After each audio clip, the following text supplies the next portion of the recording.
Nithyanandam to all the participants and all the viewers who's joining us live for this Nithyananda Yoga. We welcome all of you. We'll be now starting this yoga, the Nithyananda Yoga, by chanting the Sadguru Vandana, invoking the grace and blessings of our beloved Swamiji. So I request all the participants and all the viewers who's joining us for the yoga to settle down in your mats with your Panchapatram, the traditional water cup, and sit in the cross-legged position with head, neck, and spine in straight line. Bring the palms in front of your heart in Namaskar Mudra. Close your eyes. We will now chanting the Sadguru Vandanam.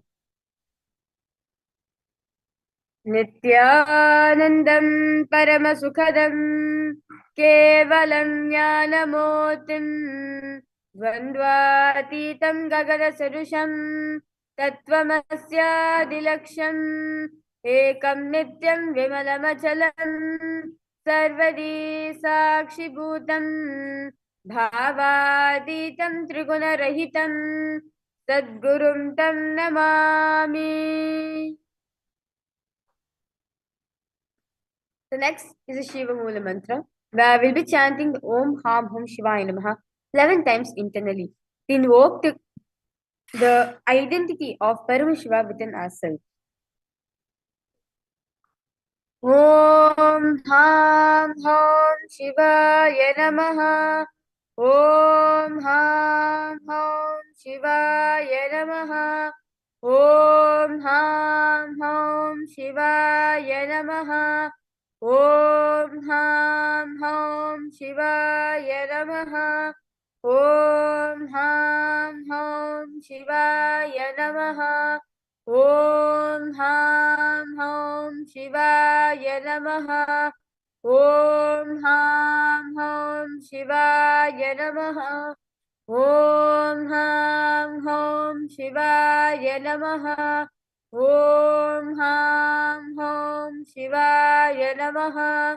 Om Ham Hum Shivaya Namaha.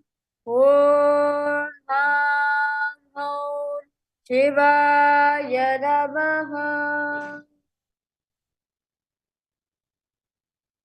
The next is the Tattvachami, the ritualistic cleansing of the whole body and your mind and consciousness, aligned to Paramashiva's geometry. So I request all participants now keep your right hand in the shape of a Gokula Mudra, the shape of a cow's ear. Pour in Uddharnya water from the Panchapatra, meaning take one water from the traditional spoon, the Uddharni, and pour it into your palm. And drink the water that flows, and 3 times drink the water internally as you chant the following mantras. Om Atmatattvam Shodhayami Swadha. Om Vidyatattvam Shodhayami Swadha. Om Shivatattvam Shodhayami Swadha. Wash your right hand with water from the Panchapatra. Now, with the base of your right hand thumb, moving the hand from right to the left of the lips, chanting the following mantras internally. Om Ham Hridayaya Namaha. Wash your right hand with water from the Panchapatra. Now, with the tips of right hand, index, middle, and ring finger, touch above the upper lips and below the lower lips. Wash your right hand with water from the Panchapatra.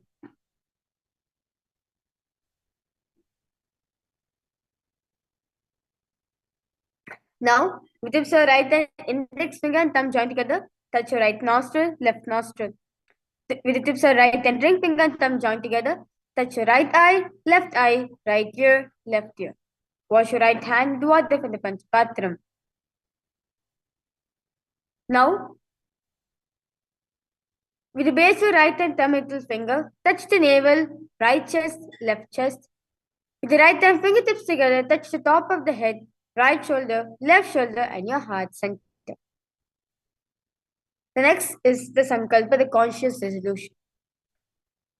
I now request all the participants to keep any declaration which you really want to manifest. As Swamiji shares very beautifully, when you infuse with consciousness, you are going to experience it. You are going to manifest it. As all of us understood from yesterday's sessions, that we are the one who have manifested everything in our life. And we, because of which some pattern which we are carrying only, we are manifesting that. If you replace that with consciousness, when you start loving consciousness, you'll see you're going to manifest that only. As beautifully Swamiji says, what you love only, you manifest that. So now, any intention which you want to manifest, start loving it so that you consciously manifest it in your life. So I request all participants to cover your right palm over your left palm, which is a Sankalpa Mudra, and keep both the hands on the right side. And any intention which you want to manifest during the Sankalpa, now the Sankalpa mantras are going to be chanted. Make a conscious intention and decide to love the intention which you want to manifest. You will see it will start manifesting in your life. Sankalpa. ममोपात समस्त दुरिताक्षयद्वारा भगवत् श्री नित्यानंद परमशिव प्रीत्यर्थम श्री नित्यानंदेश्वरी परमशक्ति समेत श्री नित्यानंदेश्वर परमशिव प्रीत्यर्थम च शुभे शोभने मुहूर्ते अद्य ब्रह्मणः द्वितीय पराते श्री श्वेतवराह कल्पे वैवस्वतमन्वन्तरे अष्टाविंशतितमे नित्ययुगे प्रथमे पादे जम्बूद्वीपे भारतवर्षे भरतखण्डे मेरोः दक्षिणे पार्श्वे शकाब्दे अस्मिन् वर्तमाने व्यवहारिके प्रभवादीनां षष्ट्याः संवत्सराणां मध्ये शोभकृतनाम संवत्सरे उत्तरायणे श्री लक्ष्मी वेंकटेश ऋतौ मघमासे कृष्णपक्षे प्रथमायां शुभदितौ स्थिरवासरयुक्तायां मघानक्षत्र सुकर्मण योग बलवकरण एवं गुणविशेषण विशिष्टायाम् अस्यां शुभदितौ श्री कैलासोन्नत द्वादशान्त श्यामला पीठारूढ श्री मीनाक्षी सुंदरेश्वर बिंदस्वरूप परशिवपुत्र रत्न कुमार गुरुमन्यतुल्यावतार श्री पार्वती स्तन्यपान लब्ध विज्ञान विश्रुत सकल निगमागम सारभूत द्राविड वेद प्रवक्त्रे श्रीमत् परम शिव करुणा समधिगत मुक्तामय चतुरश्रया गीयमान चत्त चामर श्री चंद काहलादि समस्त बिरदावल्यलंकृत ज्ञान विज्ञान चक्रवर्ती सर्वजन संग सद्यो निर्वाण दीक्षा व्यापवर्ग वर्ष निश्रान जीमूत परमत कलभकेसरी शैव सिद्धांत स्थापनाचार्य श्री राजाधिराज पांड्य महाराज गुरु शबन शाक्यादि महांधकार निवारण ज्ञान भानु वीक्षणा निर्हार ध्वजोच्छेदन पूर्वक श्रीमद् वृषभध्वज स्थापक शैव समय कर्त्रे सर्वज्ञ पीठारूढ़ श्री जगद्गुरु श्री ज्ञान संबंध देशिक स्वामी वागीश सुंदर माणिक्य वाचक स्वामिनां अवतार भूत श्री ज्ञान संबंध स्वामी पुनरुद्धृत श्यामला पीठ सर्वज्ञ पीठ तृणवद्योत्तर द्विषम गुरु महासन्निधान अरुणगिरि योगीश्वर परंपरागत अरुणाचल सर्वज्ञ पीठ गुरु महासन्निधान कैलास परंपरागत कांची कैलास सर्वज्ञ पीठ त्रयस्त्रिंशदुत्तर द्विशतम गुरु महासन्निधान नित्योत्सव नित्य मंगल नित्य कल्याण नित्य रजित कैलास परंपरागत आदि कैलास नित्यानंद पीठ महासंस्थान महासिंहासन पीठ कर्त्रे साक्षात् श्री परमेश्वर समुद्भूत कैलास परंपरागत वैवस्वतम निक्ष्वाक हरिश्चंद्र भगीरथ श्रीरामचंद्र सूरसेन इत्यादि नवचिन्ह सार्वभौम चक्रवर्ती परंपरागत चतुष्षष्टि योगिनी मंदिर चतुष्षष्टि संप्रदाय प्रवर्तक मरुधर्म शासन सूर्यवंश प्राप्त सर्वज्ञ पीठ सुरांगी साम्राज्य मूढ़ाभिषिक्त चूड़ामणे साक्षात् श्री परमेश्वर समुद्भूत कपिल महागुरु पुनरुद्धृत महानिर्वाण पीठ अष्टोत्तर सहस्र श्री महामंडलेश्वर साक्षात् श्री परमेश्वर समुद्भूत श्री महागणपति समारंभ भरवच्चिन्न पीठाधीश्वर गुरु परंपरा प्राप्त अतल पीठ अष्टोत्तर सहस्रतम अष्टोत्तर सहस्र श्री अतल पीठाधीश्वर धर्म मुक्ति स्वर्ग पर स्वर्ण पीठस्य त्रयोविंश गुरु महासन्निधान कैलास परंपरागत आदि पीठ सर्वज्ञ पीठ जगत गुरु श्री कैलास पुनरुद्धारक श्री कैलास परमाचार्य श्रीमत्परमहंस परिव्राजकाचार्यवर्य सच्चिदानंद प्रणव स्वरूप श्रोत्रिय ब्रह्मनिष्ठा श्रीमज्जगद्गुरो श्रील श्री भगवत श्री नित्यानंद परम शिव श्री ज्ञान संबंध देशिक परमाचार्य स्वामिनां प्रीत्यर्थं तेषां पादारविन्दयोः भक्ति सिद्ध्यर्थं गुरुकृपा कटाक्ष सिद्ध्यर्थं क्षेमस्थैरवीरवजायरारोग्य ऐश्वर्याणाम् अभिवृद्ध्यर्थं धर्मार्थ काम मोक्ष चतुर्विध फलपुरुषार्थ सिद्ध्यर्थं समस्त दुरितोपशान्त्यर्थं समस्त मंगलावाप्यर्थं भगवत् श्री नित्यानंद परमेश्वर प्रसादेन सकुटुम्बस्य ज्ञानवैराग्य जीवन मुक्ति प्राप्त्यर्थं भगवत् श्री नित्यानंद परमेश्वर कृपा कटाक्षेन पूर्ण आरोग्य युक्त दृढ़गात्र यौगिक शरीर सिद्ध्यर्थं परम शिव शक्ति आविष्करणार्थं नित्यानंद योगाभ्यासं करिष्ये. Now wash your right hand with water for the Panchapatra. Om Apopasprisya.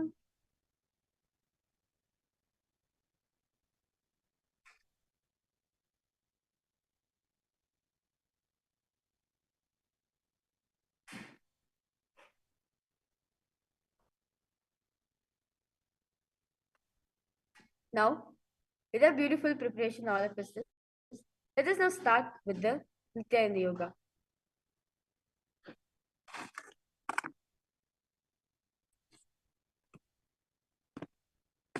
The first asana is Sukhasana. Now sit in a comfortable cross-legged position with your head taken spine straight line. Bring the index and thumb touching each other in the Bindu Mudra and place them on top of the respective knees. Engage in all three bandhas where you suck the perineum in, pulling the stomach in and up and tucking your chin to the chest in Chandra Bandha. Repeat Soham at throat center. Visualize Paramashiva in your inner space. Sukhasana. तत्सुखासनमित्युक्तम् अशतस्तत्समाचरेत् आसनं विचितं येन जितं तेन जगत्त्रयम्.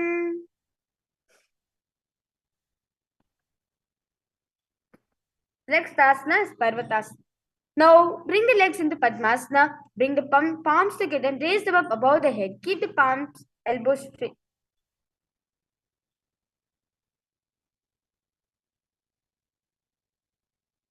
Keep the elbows straight. Engage in all three bandhas. Visualize Mount Kailasa in your inner space.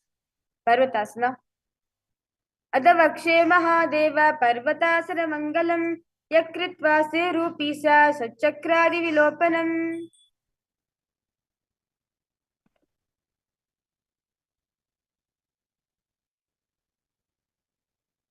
The next asana is Nagipavasana.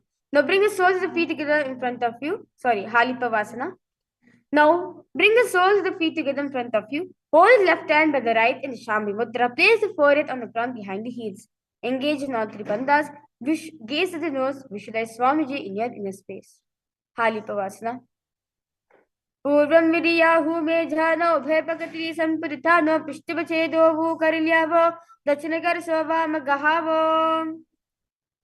Next asana is Nagipavasana.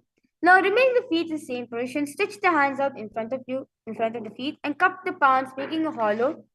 Engage in all three bandhas. Gaze at the nose. Visualize a snake in your inner space. Nagipavasana. पूर्वं मेरी आगानी चहोही कहू निपना से लगाही हाथ आगाने धरती लगावे पसार दो हाथ की अंजुलि करे. Next asana is Kailasa.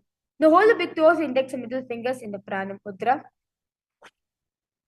Stretch the legs straight out upwards and cross them into Padmasana. Lean forward and down into your elbows. Engage in all three bandhas. Visualize yourself as a bird. Kailasana. अतः निदास्त्रं वक्षे येन सिद्धो भवे नरः अकस्मात् वायु संचारं कोकिलाक्यासनेन च. Next asana is Nithyananda. Now place one ankle on top of the opposite knee and hold the opposite elbows in the Shambhi Mudra. Engage in all three bandhas. Rotate the arms in a circle manner in a clockwise direction. Gaze at the nose. Visualize Swamiji in your inner space. Nithyananda. गोदा बाम पाद की आशिमाइली सोये दशरथ को बारे तापरी कुल पस्मोय वाम पाद को माहिनो बहुरो गुल्प जाना तापरी गोदा दच की आंस बार लीथाना. The next asana is Gajasana. Now press the hands onto the ground, lifting the hips up high in the air, then lowering the head and the chest, scooping the body forward and down again and again. Visualize yourself as an elephant as you engage in the Uddiyana Bandha, where you're pulling the stomach in and up. Gajasana. Nubjampadaग्रे भूमौ कृत्वा लम्भिभूय मस्तकाग्रे निधाय नितम्बं मोदमन्दमय्य नाभिलक्ष्यं भूमौ नासिका मानीय. The next asana is Vrikshasana. Now remain same position, alternate pressing the heel of one foot into the ground while lifting the other heel up. Repeat this again and again. Visualize yourself as a bear. Vrikshasana. Ekekam paramakuncha gajasan kurya rikshasanam bhavati.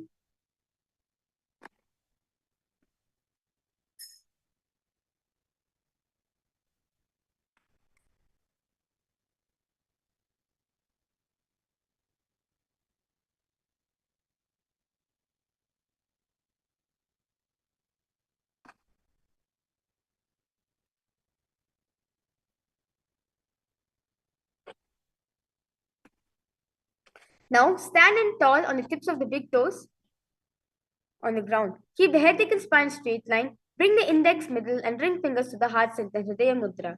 As you engage in Uddiyana Bandha, where you suck the stomach in and up, visualize Swamiji in your inner space. Vaishasana.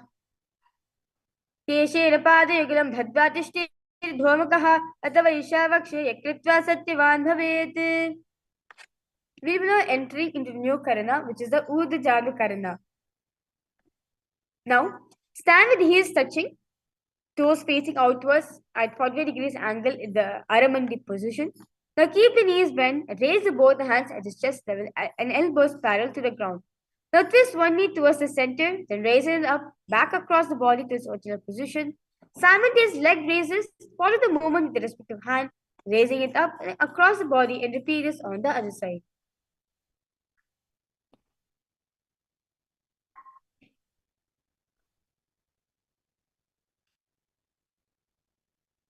The next asana is Balalingasana.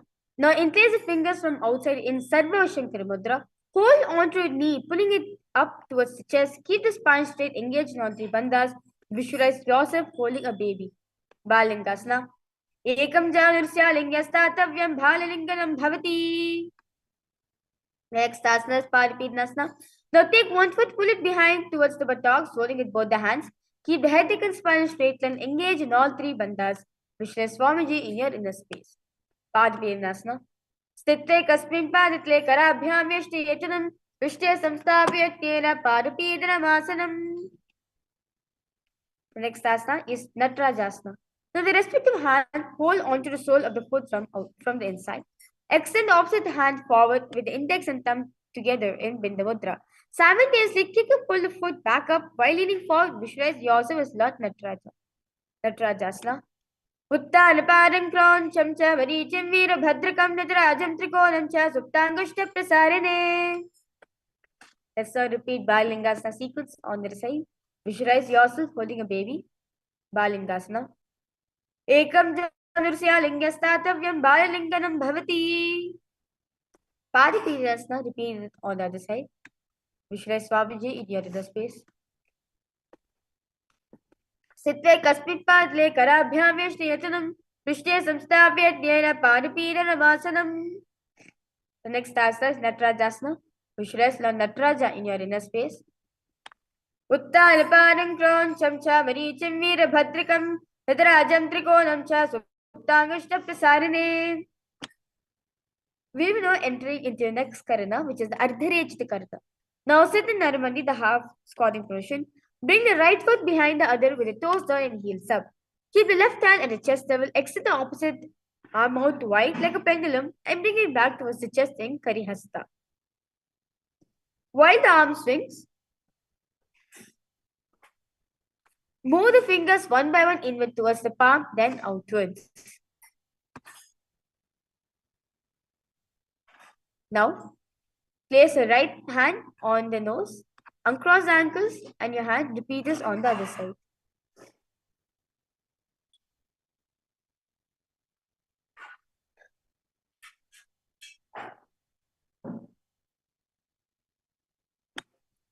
Yes. We will be entering into a very powerful meditation, which is the skeleton dance. Swamiji says very beautifully. All your incompletions, patterns, suffering which you're experiencing in your life is stored in our muscle memory layer. Now to purify that, just by doing this one skeleton dance itself, it just removes, just detoxify your whole muscle memory. It only requires two steps. One, visualize yourself as pure skeleton. Nothing else is there in your body except just skeleton. And shake your body as intensely as possible. Now, because all participants and all the viewers who's joining us live for this Nithyananda Yoga, close your eyes, visualize yourself as pure skeleton bones. Nothing else is there in your body, neither your flesh, your muscles, your nerves. Nothing is there. Only pure bones. You're just made up of pure bones and start to shake your body as intensely as possible.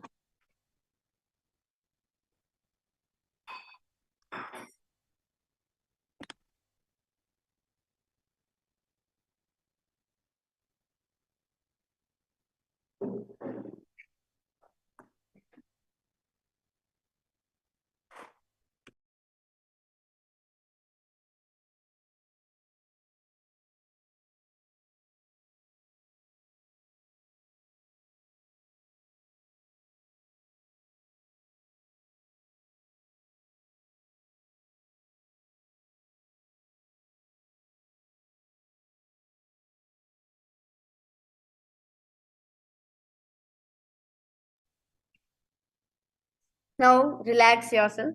Walk front and back in your mat. Inhale and exhale as deeply as possible and as slowly as possible.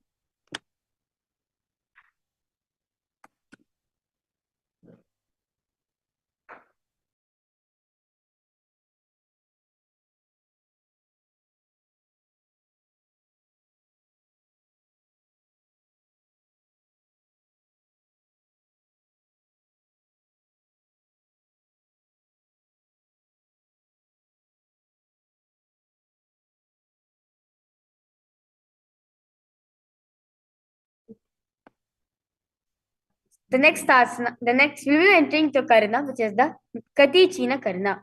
Now sit in Narvandi, the horse calling position. Bring the hands above the head with arms crossed and palms facing backwards. Now move the hips to one side and simultaneously uncross the arms wide. Above the head, come back to the beginning position. Repeat this on the other side.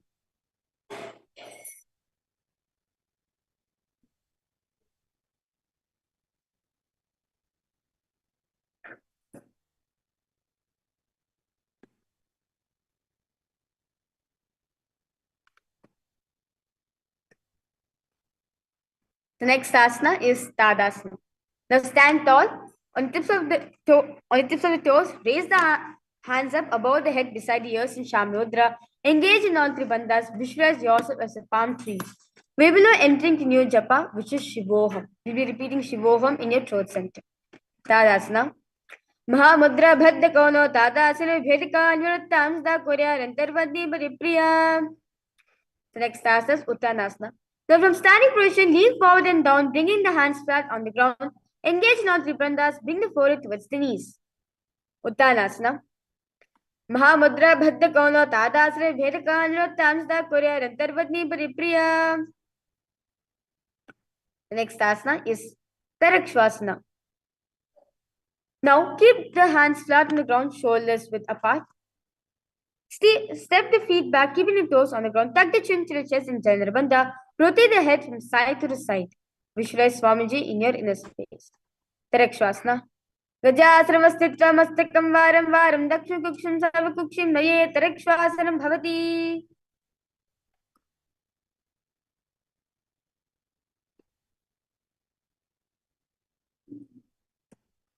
Next asana is Bhujangasana. Now lower the entire body down on the stomach and keep the toes pointed backwards. Keep the hands next to the chest. Raise the head up using the strength of the lower back muscles.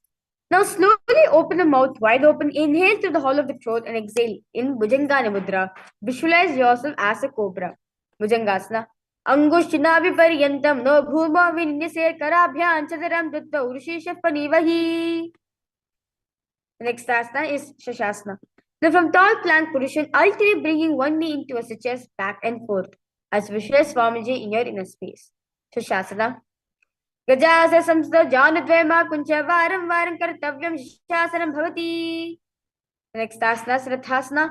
Now, remain same position. Place one foot in between your two hands. Simultaneously jump one foot back, raising the other in between your two hands, alternating this again and again as you visualize yourself as a chariot. Rathasana. Gajasa samstha ekekam param puromaagena bhramita kartavyam rathasanam bhavati. Next asana is Virabhadrasana.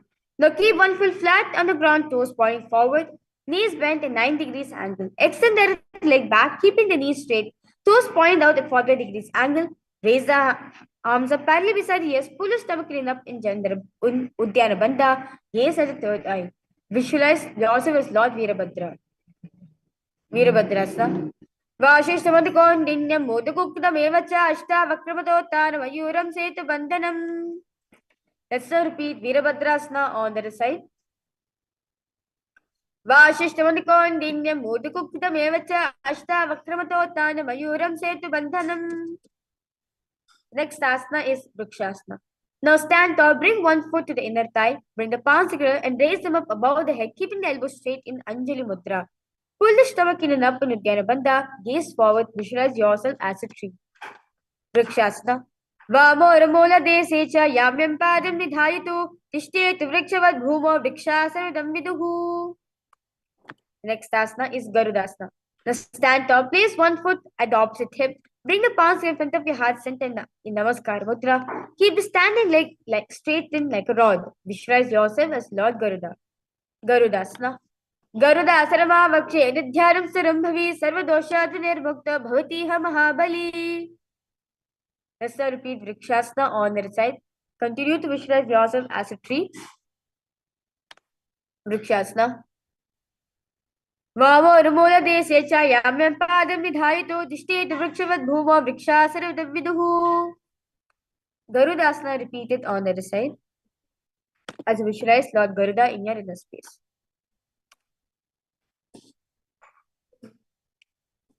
Garuda asrama vakshe nidhyaram sarambhavi sarvadosha nirmukta bhavatiha mahabali. Next asana is Trikonasana. Now stand step one leg far back, keeping the front toes pointing forward and back toes facing sideways. To keep the arm straight, bring the front arm down towards the ground beside the foot, while the other arm extend towards the sky. Visualize yourself as a triangle. Trikonasana. Uttana parang kroncham cha variyacham virabhadrakam natarajam trikonam cha suptangashta prasarine. Let's now repeat Trikonasana on the other side. Continue to visualize yourself as a triangle. Uttana parang kroncham cha variyacham virabhadrakam natarajam trikonam cha suptangashta prasarine. We'll be now entering into next karana, which is the Nikotaka karana. Now sit in Naramandi, the half squatting position. Bring the palms raised at the chest level and both the palms are parallel to each other, facing each other. Now raise one leg towards his heel and simultaneously switch between raising the other heel up while other goes on the ground. As we do the leg movement, continue with the hand move as one goes up, another goes down in Nikotaka karana.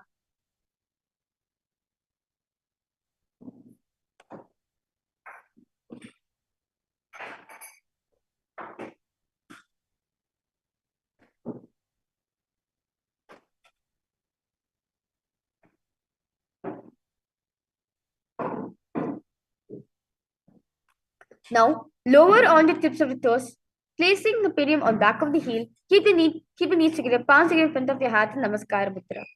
You'll be now entering to new japa, which is Sadashivoham. You'll be repeating Sadashiva Chotsetta, Angushtasana. Kabanda Asamityahu, Gorakshasam Evacha, Angushtamushtikam Yayam, Brahma Prasayam Tita. We will now entering into very powerful pranayama, which is the Brahmari Kumbhaka, where you inhale, you'll be buzzed like a bee and you slowly exhale. Saurasana. Now from the tips of the toes, extend one leg straight out, heel down, toes up. Now keep the fingers down by the sides, palms facing forward in Varamudra. Saurasana. Prasare ekam padatam samstapyatvega parakam. The next asana is Vidurunasana. Now remain same position with the respective hand. Reach forward and hold into the big toes, index, middle fingers, and pranamudra. Keep the opposite hand on the back heels. Vidyanasana. Gulpasudha paramekam prasarya tatpadagam sampashyat karena gulpam chanim dhalya tatkarena dhunam pitam chapase chobhetra. Let's now repeat Saurasana on the other side. Saurasana. Prasarya ekam padatam samstapya tveka padakam. Vidyanasana. Repeat it on the other side. Gulpasudha paramekam prasarya tatpadagam sampashyat karena gulpam chanim dhalya tatkarena dhunam pitam chapase chobhetra. The next asana is Brahmajana Kushasana. Now, keep the toes on the ground, place firm on top of the heels. Keep the gap between the legs and back of the hands resting on the sides in Shambha Mudra. Now, slowly tilt the head down, gaze through the gap between the palms. Visualize Swamiji in your inner space. Brahmajana Kushasana.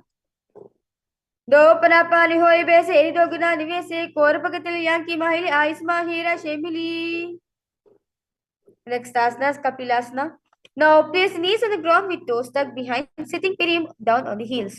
Now rest the hand on top of the thighs, pull the stomach in up in Uddiyana Bandha, gaze at the nose, as you visualize yourself sage Kapila Mahamuni in your inner space. Kapilasana. Ubhe pagatli samat harave, tinko mahalikor milave, panapani gloi vese, eri dovajoni nivese. Next asana is Bhadrakorakasana. Now remain same position, switch the gaze to the third eye, release the Uddiyana Bandha and hold on to the Mula Bandha, where you suck the perineum in. Go Bhadrakorakasana. Dovo pagri samne kare korvali bhu pradare korvali rake ese tapre bulat bharat ke bhese. Next asana is Suryasana. Now sit with toes tucked, perineum placed on top of raised heels and knees off from the ground. Now bring the thumbs and little fingers touching each other, opening up the palms in Padma Mudra. Raise the arms straight up above the head. Gaze through the hole between the palms. Visualize Lord Surya in your inner space. Suryasana. Eri do gada deyane panapani bhirgatane goda jang adhar kar rahe ade bav sivrigahe. Relax yourself. Next asana is Mandikasana.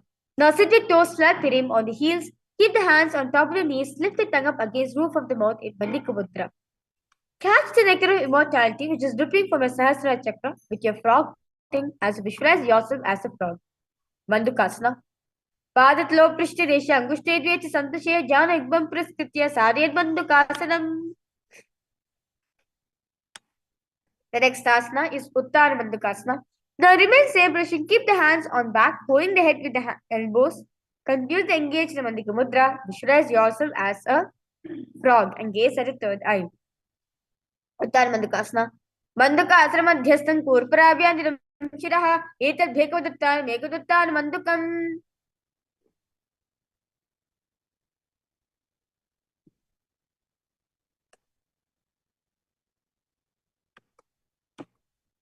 The next asana is Simhasana. Now cross the ankles, sit on the feet. Keep the knees wide, fingers spread on the top. Now open the mouth wide, stick out the tongue and exhale forcefully. Gaze at the tip of the nose, repeat this several times as you visualize yourself as a lion. Simhasana. Dakshinam sarvagulpena dakshine hritetaram hasta jam samstapya swangulisya prasaricha. Next asana is Bhadrasana. Now sit on the heels under the perineum, keep the knees wide open. Cross the hands behind the back, hold the big toes. Apply the Jandra Bandha where you sit. Tucking the chin to your chest, gaze at the nose. Visualize Swamiji in your inner space. Bhadrasana. Gulpo Chavrasya Yado Yukramene Samahidha Padangushtakara Byancha Dritvacha Prishta Reshdaha. The next asana is Kakabushandhyasana. Now squat and keep feet flat on the ground, knees wide open. Bring the arms in and around the back, reach the fingers behind and gaze at the nose. Visualize yourself as a crow. Kakabushandhyasana. Pritame vese kugritani dohat vigamichi ane tiniko modinalyan prilyave pishtivache kagasi karave. The next asana is Kanipavasana. Now place hands on the floor. Place hands on the floor, shoulders width apart. Bring the knees and back of the arms towards the armpits. Lean the chin forward down, gaze ahead. Visualize Swamiji in your inner space. Kanipavasana. Asra Gaugana Ashi Rushta Hoyi Tuachi Hohi.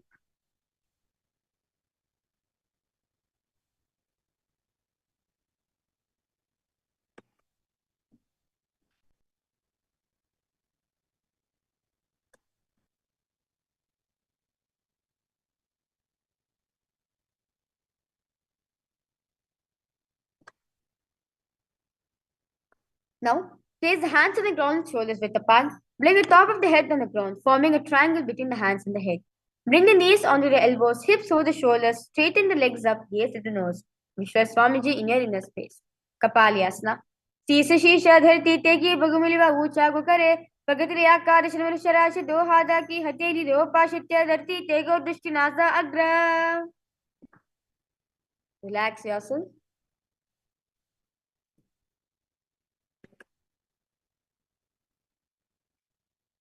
The next asana is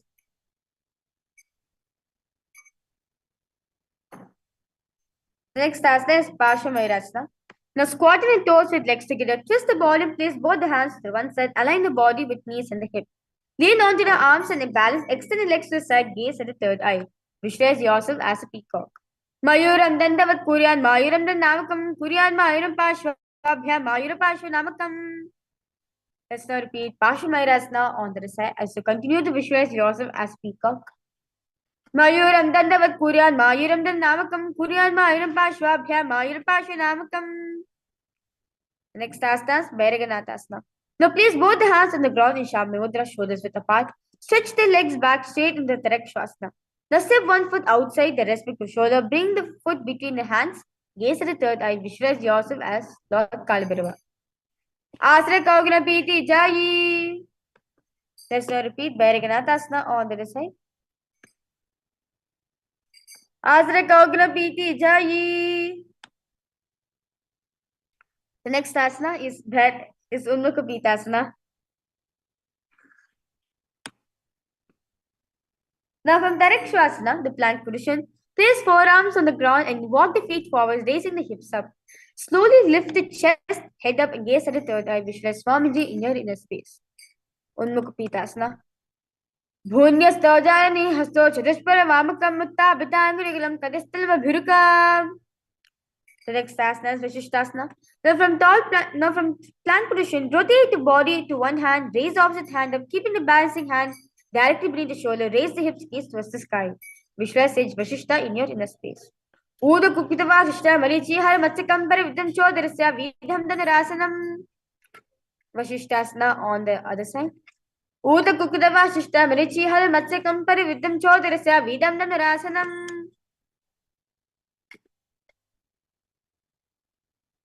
Next asana is Anjani Asana. Now sit with legs stretched, toes pointing up. Bring the hands under the buttocks, palms facing up, and keep the knees straight, elbows to the body. Tuck the chin to the chest in Jalandhara Bandha. Gaze at the nose, visualize Lord Hanuman in your inner space. Anjani Asana. दो करकी ube हथेली कोरवाली मेले भेली सो आगामी भूप्रदाशे महाने अंगुली मिलिराशे. The next asana is Paschimottanasana. Now sit with legs stretched out, bend from the waist and hold the big toe with the index and middle fingers in Pranamudra. Bring the chest to the thigh, head to the knees, engage in all three bandhas. Paschimottanasana. Janu parila tantu paschimam tanu muchite ena kena prakarena sukam dharam jayate. Next asana is Ugrasana. Now sit with legs straight and apart. Clap the hands behind the head, lean the chest forward and down, bring the head to the knees, engage in all three bandhas. Visualize Mother Kali in your inner space. Sapanipyanadam Dikva Januprishu Oniset Asana Garvanam Proktam Bhavedanina Deepanam. Next asana is Marichi Asana. Now sit the legs extended, bring one heel to the groin, knee raise. Reach the arms in and around the raised knee, clasp the hands behind the back in Shamudra. Bring the chest to the thighs, head to the knees. Visualize Sage Marichi in your inner space. Marichi Asana. Uttan Parang Tram Chamcha Maricham Veera Bhadrakam Nadrajam Trikonam Cha Suptangashta Prasarine. The next asana is Marichi Asana. Mahamudrasana on the other side. Now sit with legs stretched, toes up. Bring one heel to the perineum and let the knee fall to the side on the ground. Reach it and hold the foot, keeping the legs straight. Bring the chest forward and down. Engage in all three bandhas, gaze at the nose. Mahamudrasana.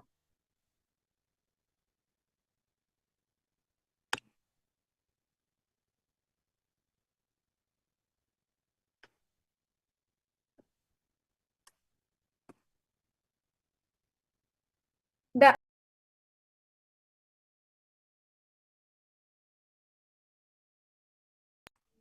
Mahamudrasana. दावा पग की यदि जोई सीवन यानी लगा वेसोई दचरपाद लाभो जसारे तामे याने काग सीधरे. Let's now repeat Marichi asana on the side, which rise. Sage Marichi in your inner space. उत्तालपारं क्रां चमचा मरीचिं वीरभद्रकं नटराजं त्रिकोणं च सुप्ताङ्गष्टप्रसारिणे. Mahamudrasa on the other side. दावा की ये दी जो ये सीवन यानी लगा विसोई दचरपाल दाबो सारे तामे यानी का खरीदरे. The next asana is Bhadrasana. Now sit and bring soles feet together with the heels close to the perineum. Keep the knees wide, hold the feet firmly, maintain a straight spine, gaze at the nose. Visualize Swamiji in your inner space. We will be entering into a very powerful japa. We will be repeating Mahasadashivoham in your throat center. And a new pranayama, which is a Rechika Kumbhak, where you extend your exhalation as long as you can, then you slowly inhale. Bhadrasana. Gulpo Tavrisyasyadaha Sivanyapa Shokshapet Padapashirapa Nibyandanam Madhvasichinam Bhadra Sambhave Teta Sarvavya Vishapaham.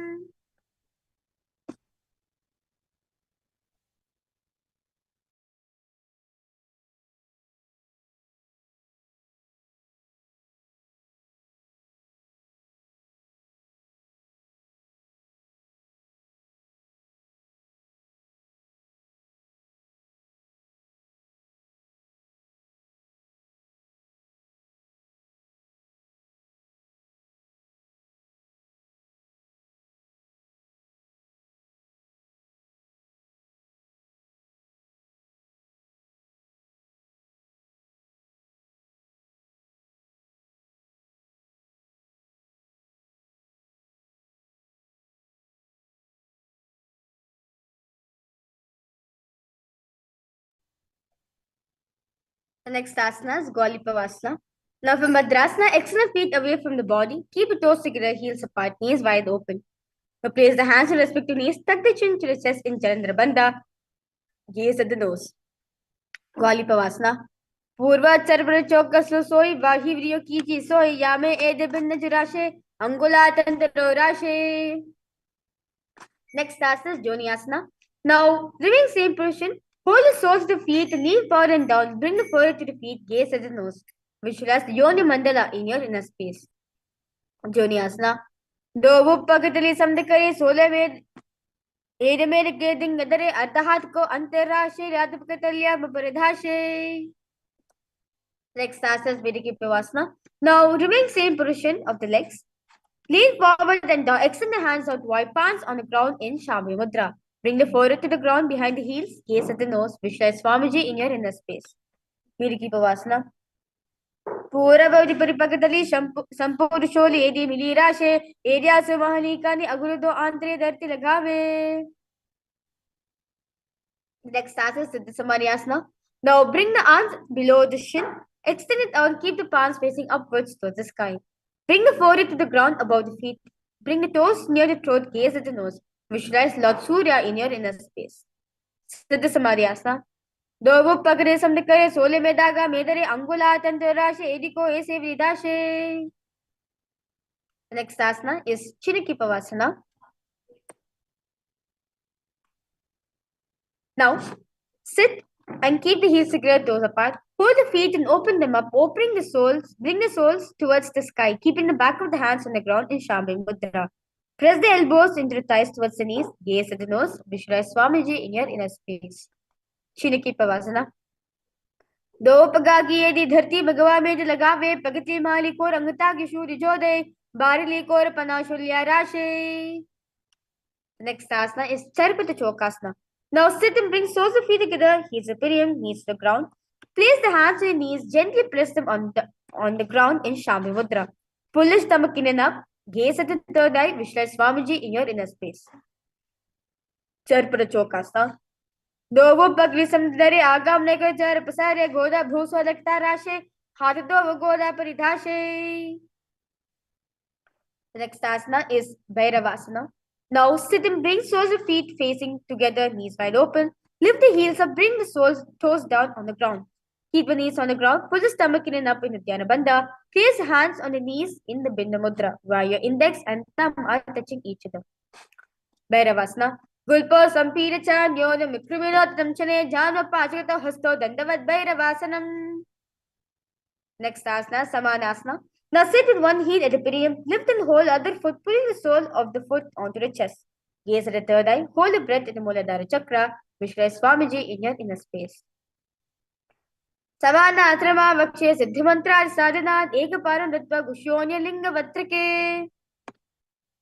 Next asana is Apanasana. Now sit and place one leg on top of the respective shoulder, raise the other foot upward and straight into the sky. Keep the hands on the ground to the sides in Shabda Mudra, gaze at the third eye. Continue to visualize Swamiji in your inner space. केवल अंपार में कंचस कंधे चारों पे अटनायक पालन गगने तिष्ठे दंडवत प्रभो. Let's now repeat Samanasana on the other side. Continue to visualize the Supreme Pontiff of Hinduism, Swamiji in your inner space. Samanasrama Vakshe Siddhavantra Sadhanat Ekaparam Rittva Gushonya Linga Vatrike. Apanasana repeated on the other side. केवल अंपार वे कंचस कंधे चारों पे अजनायक पालन गगने तिष्ठे दंडवत प्रभो. The next asana is Gomukhasana. We will now entering into a very powerful pranayama, which is the Sitkari pranayama, where you place the tip of the tongue against the roof of the teeth.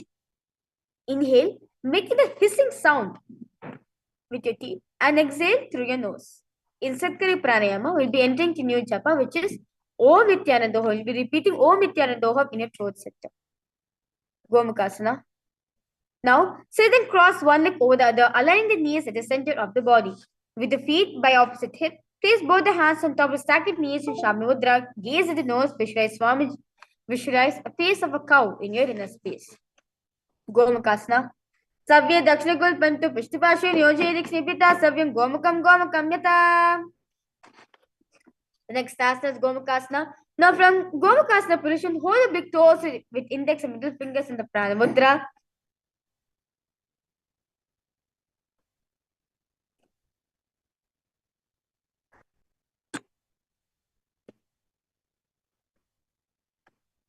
Relax the shoulders, pull the stomach in and up in Dhyana Bandha. Gaze at the nose, visualize Rishi Kanusaya in your inner space. Anushasana 1. Dachina Goda Nicho Tani Vamta Go Prane Goda Sandi Milave Bhari Ada Purvini Desam Dipasari. The next asana, Anushasana 2. Now remain same position. Interlace the fingers behind the back, lean forward and down. Bring the chin over the knees, touch the nose to the ground, gaze at the nose. Continue to visualize Rishi Kanusaya in your inner space. Anushasana 2. Jivana Goda Kisandi Vridava Goda Kisandi Mila Rashe Goda Selya Pakitalyavu Adhavaya Sudarashe. The next asana is Garudasana 2. Now sit on the ground with one heel pressed against the perineum. Keep the opposite foot on the ground in front of the other. Keep the spine tall, chest out, hands to respective knees, gaze at the nose.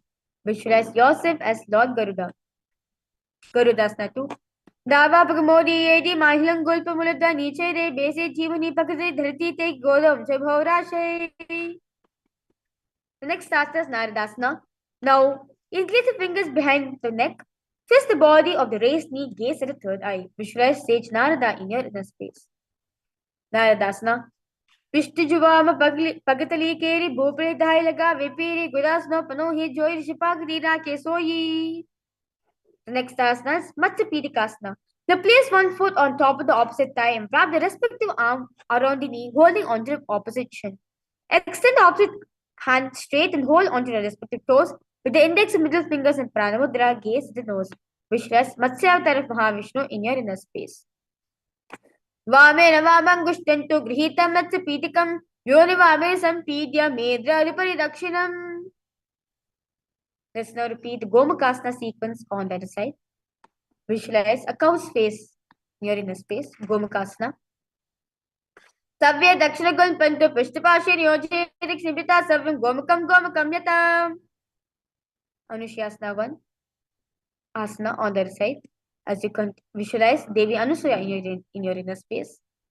Dachina Goda Nicho Tani Vamta Ko Prane Goda Sandivlave Bhari Ada Parmi Desam Dipasari. Anushasana 2 on that side. Continue to visualize Devi Anusaya in your inner space. जीवना गोदा की संधि वृदा व गोदा की संधि बिलाय राशे गोदा सोलिए पकतलिया वो आधवाई सुदा राशे. Garudasana 2 on the other side. Visualize yourself as Lord Garuda. दावो पगमोदी येदी माहिलं गुल्प मुलता नीचे रे भेसे जीवनी पगसे धरती ते गोदम जुभो राशे. Naradasana repeated on the other side. Visualize Sage Narada in your inner space. पिष्ट जुबाम पगतली के भोपे दाई लगा विपेरे गुदासनो पनोहे जोई शिपाक देरा के सोई. The next asana is Matsapedikasana. Visualize the fish avatar of Mahavishnu in your inner space. Matsapedikasana. Vamena vamangushtantu grihitam Matsapedikam yoni vamena sampidya medradipari dakshinam. The next asana is Matsyendrasana. Now place one foot on top of the opposite thigh. Place the opposite foot on the ground on far side of the opposite thigh. Now twist and bring elbow outside of the raised knee. Keep the arms raised by the neck. Turn the head back, gaze to the third eye. Visualize Matsyendranath in your inner space. Udaram paschima bhasam kritva tishti yatitaha namragvam padam hi dakshujanu parinyaset. The next asana is Kubasana. Now remain same position. Twist and bring the elbow outside of the raised knee. Extend the hand down to the foot, keeping the opposite hand in the respective ear. Turn the head back, gaze at the third eye. Visualize yourself as a camel. Kubasana. Asana ka ugrancho lo jaye. The next asana is Matsapedikasana. Sorry, Matsyendrasana 2. Now extend the hand down to the foot, keeping the opposite hand on the ground behind you. Turn the head back, gaze at the third eye. Visualize the great sage Matsyendranath in your inner space. Matsyendrapitam jadira praditam pachanurukmandala kandanastram abhyasada kundirini prabodham dandasratam hridadipam sam. Let's now repeat Matsyendrasana 1 on the other side. Visualize the great sage Matsyendranath in your inner space. Matsyendrasana. Udaram paschima bhasam kritva tishti yatinha namragava badhi dakshujanu parinyaset. Kubasana on the other side. Visualize yourself as a camel. Asana ka ugrancho lo jaye. Next asana is Matsyendrasana 2 on the other side. Visualize the great sage Matsyendranath in your inner space. Matsyendrapitam jadira pradiptam pajanukmandala kandanastram abhyasta kundirini prabhotam dandastaratam hridadipam sam. Next asana is Padmasana. Now sit and place feet on top of the opposite thighs. Place the palms on respective knees in Shabda Mudra. Engage in all three bandhas, gaze at the nose. We will be entering into very powerful japa, which is Om Nithyananda Mahasadashivoham. And we enter into new pranayama, which is Sitli Kumbhaka, which is similar to Sikari pranayama, except you do not make the hissing sound. You inhale through the nose and exhale through. You inhale through nose and exhale through the nose. Visualize Paramashivoham in your inner space. Padmasana. Asanam dividam proktam padmam vajras tatha udhor parichedate ubhepat leyata padmasanam bhavet teta sarva papa pranashanam. The next asana is Padmasana 2. Now remain same position. Cross the arms, hold onto your toes with the index and middle fingers of Pranamudra. Gaze at the nose. Visualize Goddess Parvati in your inner space. Padmasana 2. Uttano charana kritva ursam stopriyataha uru madhyeta uttano pani kritva ratadasho. Next asana is Kukutasana. Now, in Padmasana position, place the palms on the ground between the two thighs. Lift the body up. Visualize yourself as a rooster. Kukutasana. Padmasam tapya nanovaram karekaro nivesh bhumavadishte vyomastu Kukutasana. The next asana is Baddhikekiyasana. Now sit and place feet on top of the opposite thighs. Raise onto your knees. Place the palms on the ground, fingers pointing towards the perineum.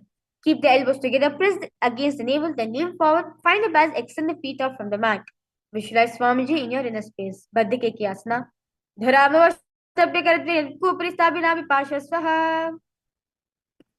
remain same position. Slowly extend the feet out in Mayurasana.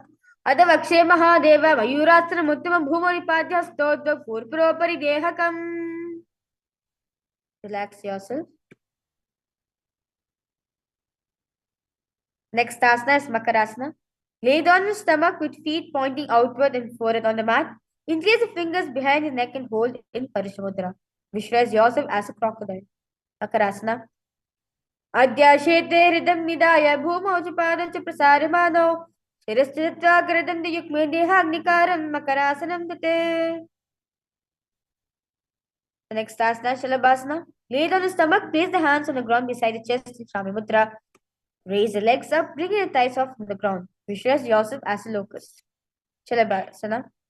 Adyashete kurukbhavakshubhunastapikroslabyam padochune chvichasacho davadanti pitam shalabham mudindraha.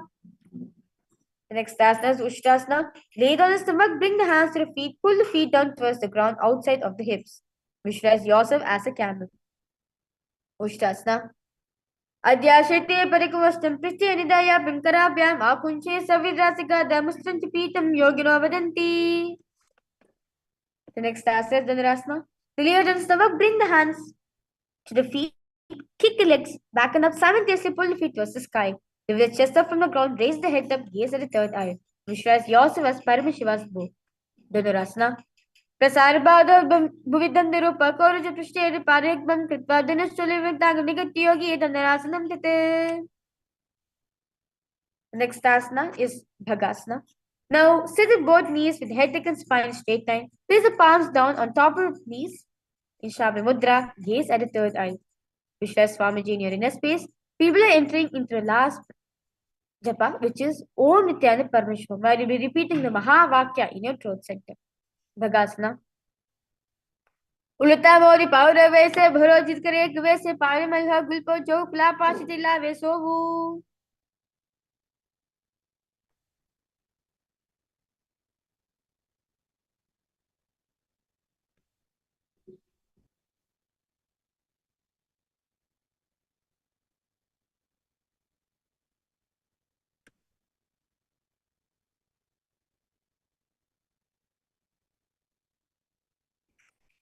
Now, from knees, place forearms on the ground, fingers interlocked, elbows, shoulders width apart.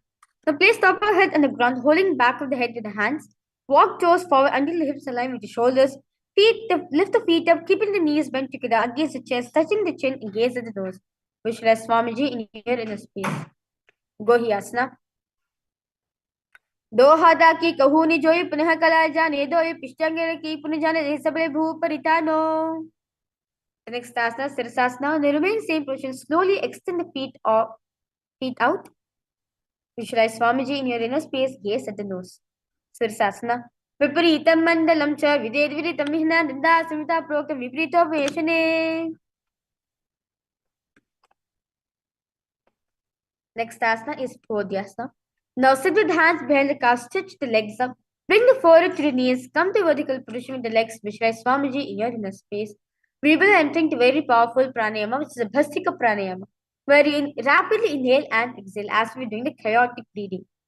Bhastika Prodhyasana. दो हाथ बार आने गोदा तेरे का सीता ने अंगुष्ठ पिनी लगदा दरे चलो व्याकर करे. The next asana is Prodhyasana.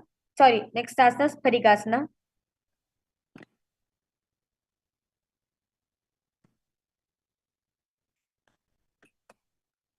Parigasana. Now sit and extend your legs out and up at 45 degrees angle. Now keep the hands behind, hold the opposite shoulders. Keep the chest upright, legs straight, hold toes pointed. Hold the breath and gaze at the third eye. Visualize yourself as a mace. Parigasana. Uttanam shayanam kritta paromlita prasaritam bhumos prasastabhyam kandarabhadva kumgam krita tishtet parigasanam bhavati. The next asana is Naukasana. Now remain same position. Keep the elbows and palms down on the ground. Visualize yourself as a boat. Gaze at the third eye. Naukasana. Uttana shayanam kurpara bhyagunastabhya storitambam nidaya chiruhuru jangapadam dandavadare Naukasanam bhavati. The next asana is Rudrasana. Now sit and lift the feet up, scoop the hands under the heels, and pull the feet towards the chest. Keep the spine straight, gaze at the nose. Visualize yourself as Lord Rudra. Rudrasana. Pagatali sampati kari hatasya paguchai paga kanguta dovule parli kari talve lagave. Next asana is Unmukha Pitasana 2. Lay down back with feet flat on the ground.